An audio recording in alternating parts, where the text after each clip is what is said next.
Olá, sejam todos muito bem-vindos a este 15º CEMEP.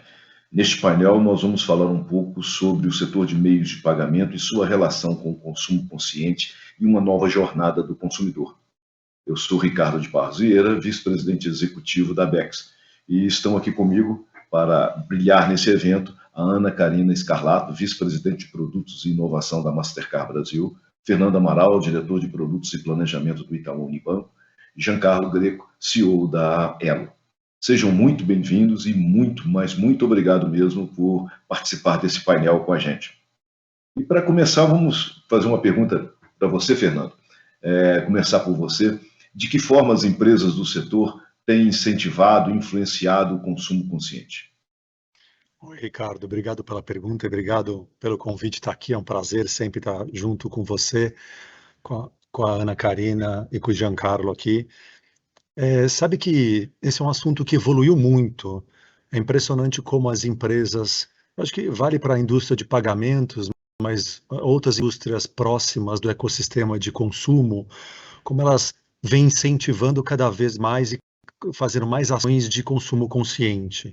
Eu acho que isso é um reflexo de evolução das empresas e evolução de consciência da sociedade, né? Eu queria abordar 3 aspectos que eu acho que demonstram bastante essa evolução. A primeira é que você enxerga as empresas com estratégias muito claras de conversas, né? É muito frequente, a gente vê quase todo dia as empresas conversando sobre consumo consciente, seja em redes sociais e em canais proprietários, né? E o que a gente via de maneira esporádica no passado, campanhas falando sobre consumo consciente, hoje virou uma realidade, é parte da estratégia do posicionamento das empresas conversar sobre isso. E eu acho que vale ressaltar que a soma dos esforços de todas essas empresas relacionadas, elas fazem com que as pessoas sejam bastante impactadas, por isso consigam consumir bastante conteúdo e, obviamente, ganhar consciência e aprender a gerir melhor e fazer uso melhor de seus recursos e consumir de maneira mais consciente. Então, o primeiro aspecto é como a comunicação está mais disciplinada e mais abrangente. Um outro aspecto que é super importante, que em parte a tecnologia ajuda um pouco, que seja empresas relacionadas à indústria de pagamentos, eu acho que vale também para o ecossistema financeiro como um todo, até empresas de varejo, é a capacidade que essas empresas têm hoje em dia de organizar a informação de consumo ou de uso nos sites e nos aplicativos. Então, hoje, por exemplo, um cliente de um banco ou de uma empresa de adquirência ou do emissor de cartão, por exemplo, ele entra no site, no aplicativo, e ele tem a habilidade de enxergar várias maneiras como a informação está organizada. Então, ele consegue consultar, consegue ver períodos onde ele gasta mais ou gasta menos, que tipo de gasto que ele está fazendo. Então, essa disponibilidade de informação online, de maneira muito organizada, e até empresas de varejo, eu acho que elas ajudam muito o consumidor a ter mais consciência também e usar melhor seus recursos, que é uma coisa super importante e que vai elevando o nível de consciência.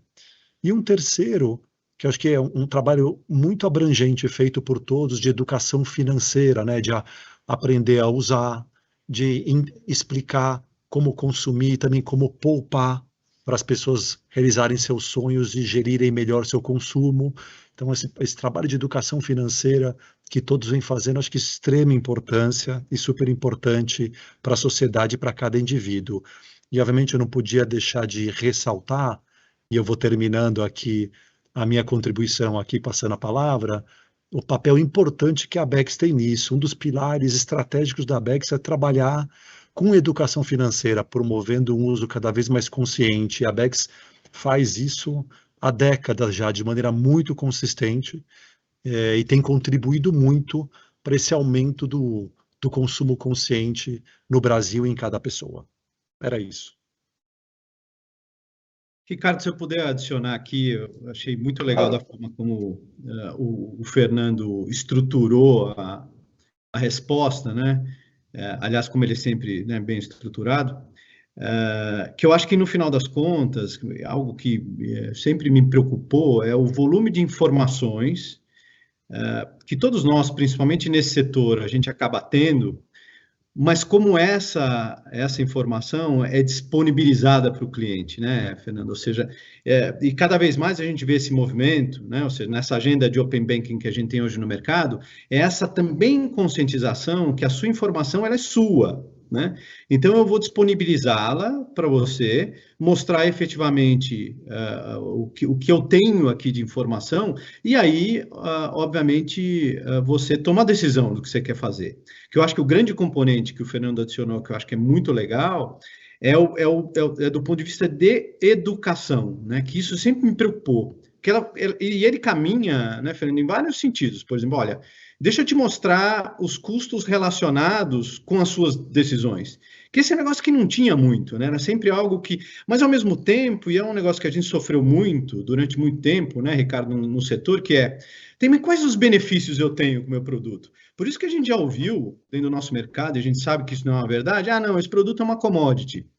Ele é uma commodity desde que você acha que ele não agrega valor, e a gente sabe o valor que ele agrega. Então, eu acho que essa combinação de tudo que o Fernando falou, mais essa efetiva, talvez esse efetivo compartilhamento das informações, da sua relação comigo, na empresa, que eu acho que é o mais importante. Então, na verdade, eu acho que o primeiro ponto que o Fernando colocou, que é conversa, ele resume isso tudo. E é um caminho sem volta, que eu acho maravilhoso isso, né? Ou seja, eu disponibilizo a informação, eu te digo quanto custa você se relacionar comigo, e, por favor, estou aqui para a informação que você quiser. Eu acho que essa abertura, transparência, é algo simplesmente uma evolução maravilhosa, sem dúvida nenhuma. Eu acho que a palavra é transparência, isso mesmo, Jean. Bom, vou fazer uma pergunta agora para a Ana Karina. Nós estamos vivendo aí tempos difíceis, nós todos temos a expectativa de estar atravessando o final já dessa pandemia, né? E o que mudou no comportamento do brasileiro em relação às práticas de consumo? Em que a pandemia, de que forma a pandemia influenciou essas mudanças, Ana? Legal, obrigada, Ricardo, pela pergunta. Prazer estar aqui com vocês. Fernando, Giancarlo, prazer em conhecê-lo virtualmente. Fernando já conheço há anos. Bom, Ricardo, eu acho que mudança de comportamento é sempre um tema muito interessante, né, para a gente estudar. E com a pandemia, a gente teve diversos exemplos de mudanças, né, de adoção de novos hábitos aí por nós, pelos consumidores. E, obviamente, para entender melhor um pouco essas mudanças e mais focada no consumo, né, como você está perguntando, a gente realizou algumas pesquisas aqui na Mastercard desde o início dessa pandemia, né, para entender exatamente o que são esses novos hábitos, né, quais são essas preferências, né, dos indivíduos após a chegada da Covid-19 nas nossas vidas. Então, vou compartilhar um pouco aqui algumas estatísticas, tá, alguns números que a gente acha que seja interessante para tentar tangibilizar um pouco, né, o que são exatamente essas mudanças, né? A gente, através dessas pesquisas, a gente identificou alguns comportamentos que, de alguma forma, já estavam presentes aí no dia a dia do consumidor, mas que, depois do início dessa pandemia, a gente viu uma aceleração, né? Além disso, a gente viu também alguns novos comportamentos surgindo, aparecendo em alguns grupos de consumidores, tá? Mas, de maneira geral, a adoção de novas tecnologias de pagamento tem sido algo que está aumentando muito em todo o mundo, não é algo particular do Brasil. Ou seja, o apetite desse consumidor por novas experiências que sejam digitais, né, mas que, obviamente, que sejam mais rápidas, sejam mais amigáveis e também flexíveis, vão continuar crescendo. Um dos estudos que a gente fez foi o Mastercard New Payments Index, né, que foi um estudo que foi realizado, se não me engano, em 18 mercados em todo o mundo. E a gente fez aqui um apanhado dos principais pontos focados no mercado brasileiro. Então, através desse estudo, a gente identificou alguns comportamentos que são super interessantes, que eu vou destacar aqui. Por exemplo, mais ou menos 75% dos entrevistados brasileiros fizeram algum teste de alguma forma nova de fazer um pagamento nesse último ano, que provavelmente eles não teriam testado se não fosse pelas restrições aqui, pelas imposições que a pandemia nos colocou, né? Além disso, grande parte desses respondentes, por volta de 80%, também afirmaram que estão mais abertos a testar novas formas de pagamento, ou seja, né, realmente estão com uma cabeça mais aberta a testar coisa nova, né, o que para a gente que trabalha na indústria de pagamentos é uma maravilha, né, trazer novas tecnologias para justamente sustentar essa mudança de comportamento aí dos consumidores. Além disso, surgiram também algumas formas novas de consumir, né? Eu me coloco dentro dessa população.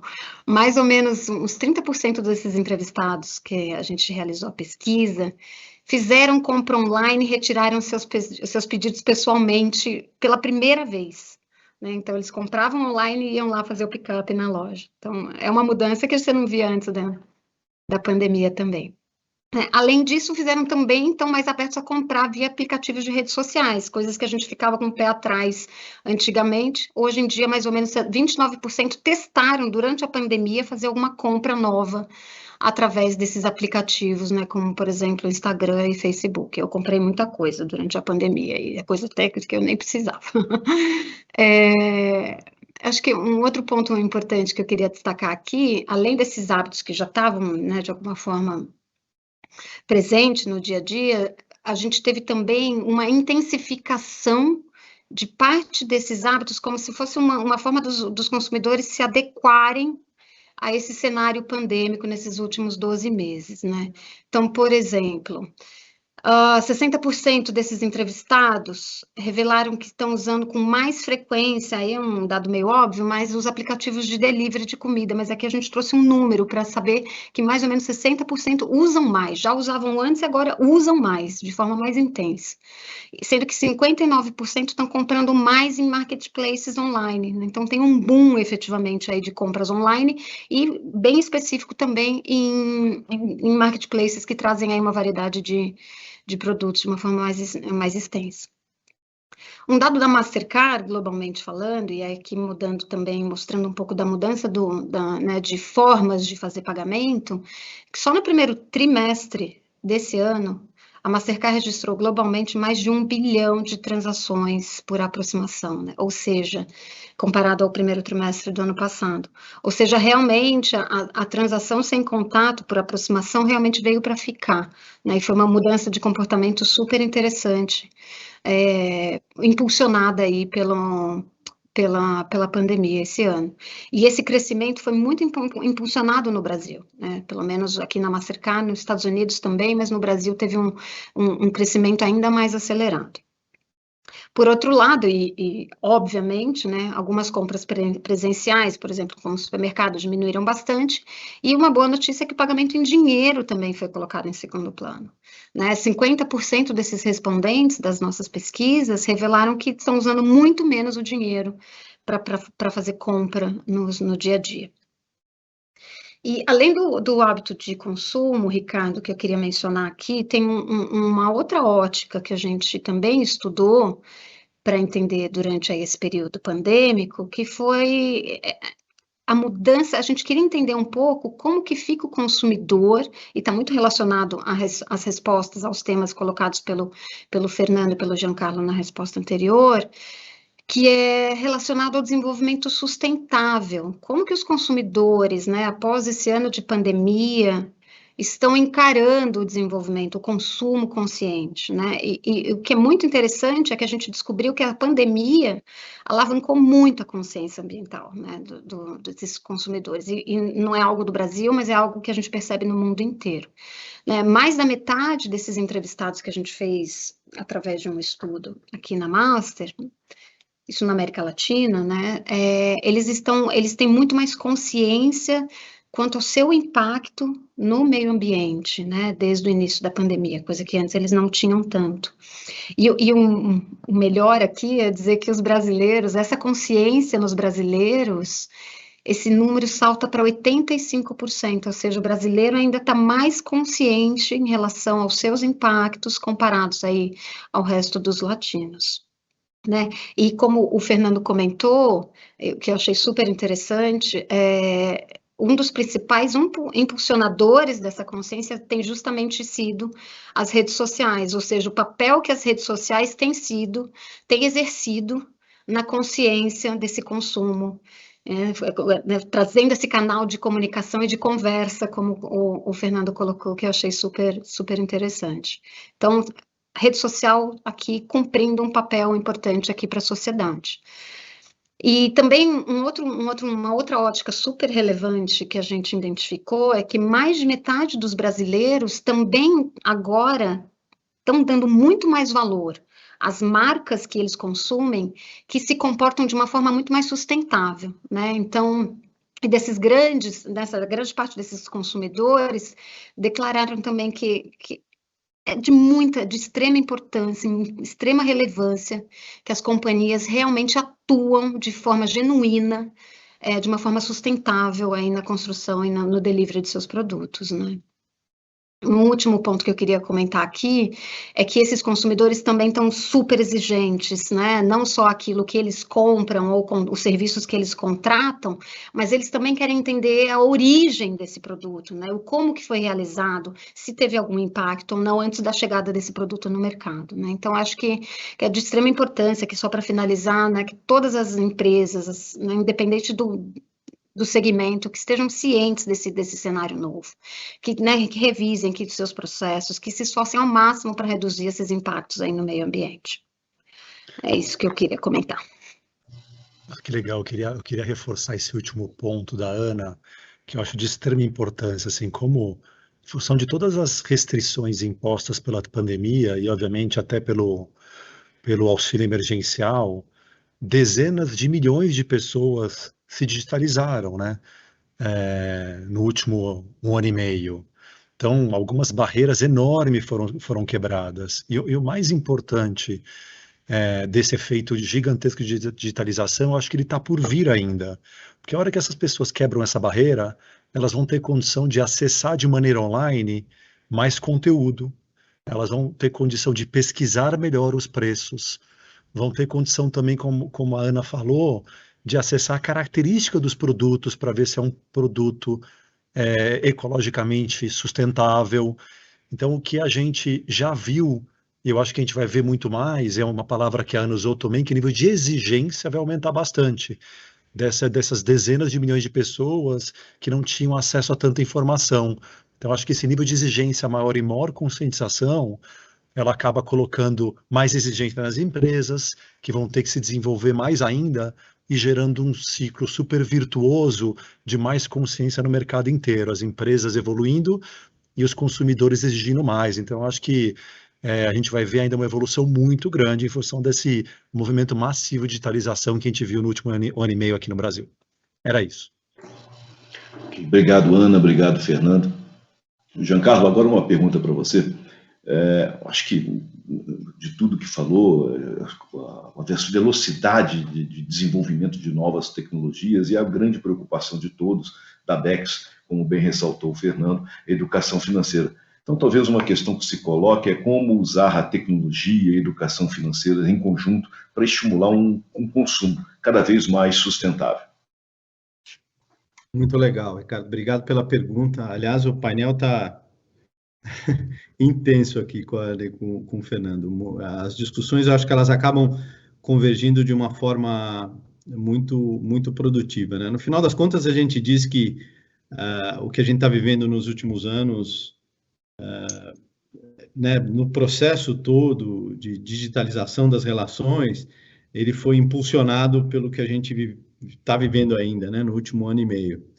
E na verdade, eu acho que o que acaba acontecendo é essa combinação do que a gente acabou de dizer, da transparência da informação, da barra que ficou mais alta do ponto de vista de conscientização, num tripé, eu acho que muito feliz, né, de qualquer programa de sustentabilidade, que são os cuidados sociais, econômicos e ambientais. Então, de uma certa forma, Ricardo, eu acho que as empresas vão ter que se habituar a realmente quase que ter um papel, em muitos momentos, agnóstico para servir o seu cliente, né? Eu costumo dizer que nós na Elo temos que nos preparar para prover soluções que né, formam um link entre compradores e vendedores, mas como é que isso pode ser feito da melhor forma possível, né? para o cliente, né? Numa visão muito mais, eu acho que, transparente. E a educação financeira, que durante muito tempo ela foi tratada como uma informação que eu disponibilizo e você tem que ir lá buscar, né? Você sabe muito bem, Ricardo, a gente, né, a gente nos conhece há muito tempo, que é aquela história de eu tinha que prover, como é que era, a tabela de tarifas na agência, ou não é? E pronto. E o cliente tem que ir lá olhar essa tabela, que era uma tabela simples, que tinham 3.498 tarifas. Ficava num canto. Ficava num canto que ninguém via. A proatividade das empresas hoje, né? Porque é fácil falar educação financeira quando você dá as mensagens muito macro, mas o que representa isso para a gente? E o Fernando sabe disso muito bem, a Ana também, no dia a dia. Eu acho que essa preocupação, quando a gente fala sobre, e a gente tem no time ali algumas pessoas de design, de CX, justamente para isso, como é que eu traduzo isso para um extrato, para um CV, para uma mensageria num POS? Eu acho que é isso, educação financeira é tudo isso, né? Ou seja, não é simplesmente eu dizer, olha, tome cuidado, veja, em momentos de crise, cuidado com o seu limite de crédito, ou então, olhe que o débito você tem mais disciplina financeira. Mas e aí? Como é que eu faço? São grandes movimentos. A nossa preocupação, que eu acho que todas as empresas têm que ter agora, é literalmente no dia a dia. Como é que eu crio essa relação aberta, com muita informação, e aí quem está lá na ponta precisa ter um nível de preparação, né? Tem muita gente que fala treinamento, eu não gosto muito dessa palavra, que parece adestramento, né? Mas como é que eu preparo alguém para estar lá na ponta e poder efetivamente servir com esse conhecimento, né? De alguém chegar e falar assim, tudo bem, mas se eu fizer esse negócio parcelado, o que isso representa para mim? Alguém precisa ajudar com essa informação, né? Nós, na Bex, estamos fazendo uma série de testes aí, de esforços, de entender outros mecanismos, inclusive com alguns pilotos aí, não é, Ricardo? Que a gente já está colocando no ar, inclusive um deles coordenado pelo Fernando, para testar isso tudo. Como é que a indústria inteira se junta e vai lá para a ponta com informação, com educação, com transparência, para que o cliente possa tomar a melhor decisão. Para mim é isso, ou seja, mas sempre nessa visão muito maior do que simplesmente até esses tripés que eu mencionei no início, eles separados, mas eles muito mais juntos. Isso exige uma preparação nossa, né, aqui no setor, absurda. E aí a aceleração vai para todo mundo, né? Mas eu acho que definitivamente a barra subiu. A barra subiu. Sem dúvida. E colocando um pouco, acho que o Giancarlo trouxe uma ótica bem interessante sobre o tema de educação financeira, e agregado a isso, eu queria dar um destaque também sobre como que a gente ajuda os consumidores também no seu consumo mais consciente, né? Então, e aí aqui eu vou citar 2 projetos que a Mastercard desenvolveu, e globalmente falando, muito focados dentro das diversas frentes ESG que a gente tem globalmente, para apoiar as empresas a educarem os seus consumidores a terem o consumo consciente, o quanto isso pode ajudar na sustentabilidade da economia, da sociedade como um todo, né? Então, um deles que eu queria destacar, que é a calculadora de carbono, né, que é o nosso projeto mais recente aqui na Mastercard, que foi lançado esse ano, e foi desenvolvida com uma startup, né, que chama Doconomy, e a calculadora tem como um principal objetivo justamente impulsionar e educar esse consumo consciente, né, oferecendo aí alguns dados, insights para os consumidores, para que eles enxerguem como o seu hábito de compra afeta justamente a sustentabilidade aí do ecossistema, né? Então, é através justamente dessa calculadora que eles podem visualizar de uma forma super amigável, né? Como vocês estavam falando, a informação tem que chegar e tem que chegar de uma forma fácil para que o consumidor entenda. Então, a ideia é que, através dessa calculadora, chegue de uma forma fácil para o consumidor entender como esse consumo tem trazido um impacto no ambiental, né? Então, através de alguns estudos que até eu mencionei parte deles na pergunta anterior, grande parte desses entrevistados que participaram das pesquisas afirmaram que é muito importante reduzir as emissões de carbono, que se tornou isso uma tarefa muito mais importante recentemente com a pandemia, né? Então, eles estão tendo um outro olhar também na ótica de reduzir essas emissões. E é justamente aqui que a Mastercard tenta traduzir, né, através de uma ferramenta, baseado em alguns cálculos por trás do índice de Allard, né, que permite que esses consumidores recebam de uma forma super fácil como que essas emissões de carbono estão relacionadas às suas compras, né? E também tenta mostrar algumas maneiras de tentar fazer um balanço, né, com esse consumo. Então, por exemplo, trazendo um equivalente que seria necessário desse consumo em números de árvores para absorver a mesma quantidade de CO2 que foi gerado através do consumo. Então, esse é só um exemplo que a Mastercard tem tentado trazer e suportar os nossos parceiros para que crie essa educação, esse consumo consciente. Um outro projeto legal também que eu queria comentar, que é a Coalizão Planeta Priceless, que também é uma plataforma em que a gente une esforços aqui de consumidores, de instituições financeiras, as principais cidades, para justamente tentar combater as principais mudanças climáticas, né? E o nosso foco é ajudar na restauração de mais de 100 milhões de árvores, né, nos próximos 5 anos, né? Então, acho que justamente em parceria com as instituições, e aí aqui não é um projeto Brasil, mas é um projeto global, a gente quer ajudar na recuperação de 3 grandes florestas, que são muito importantes para o planeta, incluindo a nossa bacia amazônica, né, com mais de 2 milhões de árvores, além de florestas também na Austrália e no Quênia. Então, acho que essa é uma contribuição que a Mastercard está tentando trazer para o mercado, para justamente ajudar e educar o consumidor de uma maneira, né, amigável e fácil para ele entender o impacto do seu consumo também na sustentabilidade. É isso, Ricardo. Obrigada.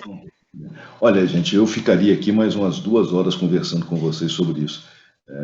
Eu queria agradecer demais a participação da Ana, do Giancarlo, do Fernando, craques, né? São executivos de ponta do mercado de meios de pagamento. Muitíssimo obrigado pelas contribuições de vocês, obrigado pela audiência e até o próximo vídeo. Acho que agradeço. Obrigada, Ricardo. Obrigado, Ricardo. Obrigada, é um prazer vê-los.